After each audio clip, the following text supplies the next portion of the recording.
I had seen him before at this club that we went to often. I was there with my best friend, and she said, "Wow, he likes you." I said, "Really? I didn't notice." But then after she said that, I was like, "Oh, okay, well, he's not that bad looking." And, we talked a lot. We saw each other here and there. After we met, he came to my house, and he kind of just moved in. That was weird, that I thought, oh, he must really care about me. He must love me. I'd already had a child, and my daughter was about 2 or 3 years old, and she loved him. And I thought it was going to be a great relationship. He really pushed wanting to get married, and I didn't really want to get married. There was a few instances before this happened where he had hit me or shoved me or socked me. A lot of times there were finger marks on my arms or, on my head or something, and I would just tell my family and friends I hurt myself. I knew that I really didn't want to get married, that we had gone to Vegas, and I thought I could talk him out of it. However, he went out one day and he said, "Oh, I got the papers, I got the limo, we're going to go do this." And so, I felt trapped, but I did it anyways. Big thing about how he used to hurt me, afterwards he would be so apologetic. He would hit himself with the frying pan or do crazy things like that to show how remorseful he was. And I would fall for that. Like, who does that kind of stuff unless they're sorry? After I had his son, thought it was going to change. He was going to get better. I gave him a son. He was so excited.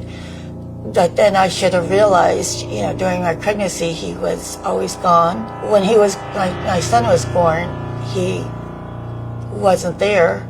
He forgot to pick me up from the hospital, or chose not to do that. Once we started doing more, it just got worse, and that's why on my 28th birthday, this became what it was. It was ownership. He wanted me with him all the time. And when he got angry, because I was at the bar with a friend of mine, he got me out of the bar, and he'd get me on the nose. So I yelled and screamed and we fought, and he would do his thing of, "Oh, I'm so sorry, I love you so much, I didn't mean to do that, And of course I would be like, well, that, it was only one time, it wasn't that bad. So I kept making excuses. He got really angry with me because one of my best friends said she saw him at a bar and he was flirting with her, and they were kissing and doing whatever. Her boyfriend, I was at her house watching the kids, because she had 2 kids and I had 1.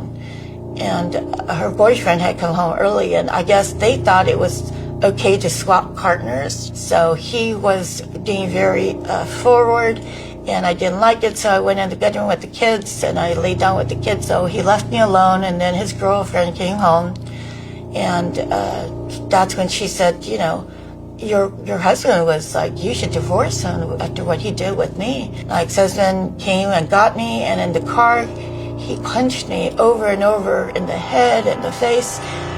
And I didn't understand why he was doing that, because he's the one that did something wrong. I didn't. I should have known better, that I loved him more than anything. I really did. And I thought love was going to change it. He would change. I could change him. Even though all those things happened, I still had hope. I still thought, things could change. He could go back to being that nice guy that said how much he loved me. We went to the bar, and there was another guard by the same owner.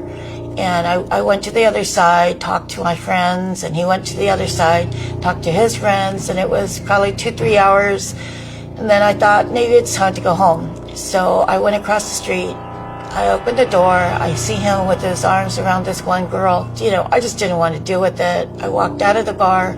He followed me, and he was so angry. I remember him just screaming and screaming in my face. My back was to my wall, and he had punched me several times, and he knocked me out. When I woke up again, I was on the side of the street, near the gutter. I woke up,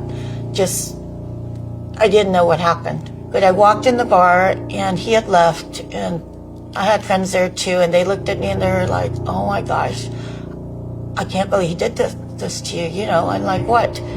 Like, your face is black and blue, it's swollen. Went home, I fell asleep. He was at home sleeping with his son, and I went and slept on the couch. He woke up and was in the kitchen. I got up and I went into the kitchen, and he looks at me and says, oh my gosh, what happened to you? Like, really? You're going to ask me what happened? You know what happened. You did this to me. You left me unconscious in the middle of a street. And he was like, oh, wow, I can't believe that. I'm so sorry. As the day was going further down, the swelling on my face kept going up. And so I told him I need to go to the emergency room. And I couldn't speak, and I was pretty much in a coma. I was the worst case they had ever seen. They immediately took me to surgery. I think the surgery was like 23 hours or something weird like that. They had students, they had a teacher, they just kept cutting. And the next thing I know, I'm in a hospital bed. My eyes are covered and my face is covered. I just pretty much looked like a monster. I lost so much weight. I was probably about 85 pounds.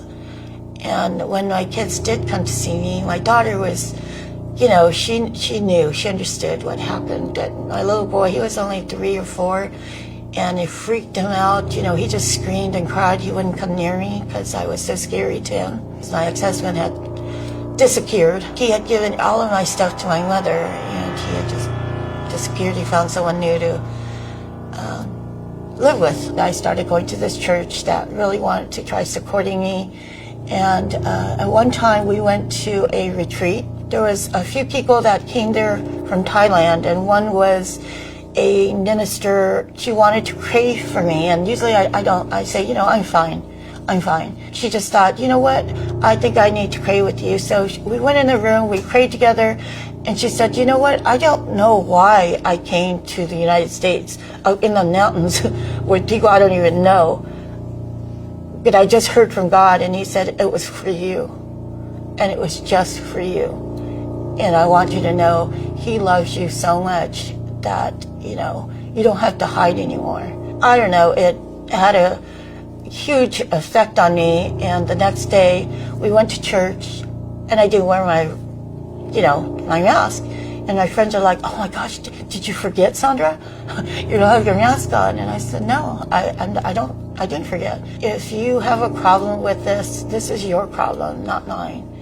And I'm not going to feel guilty for the rest of my life because of something someone did to me. It's not going to be my story of, I'm going to hide for the rest of my life. I'm not.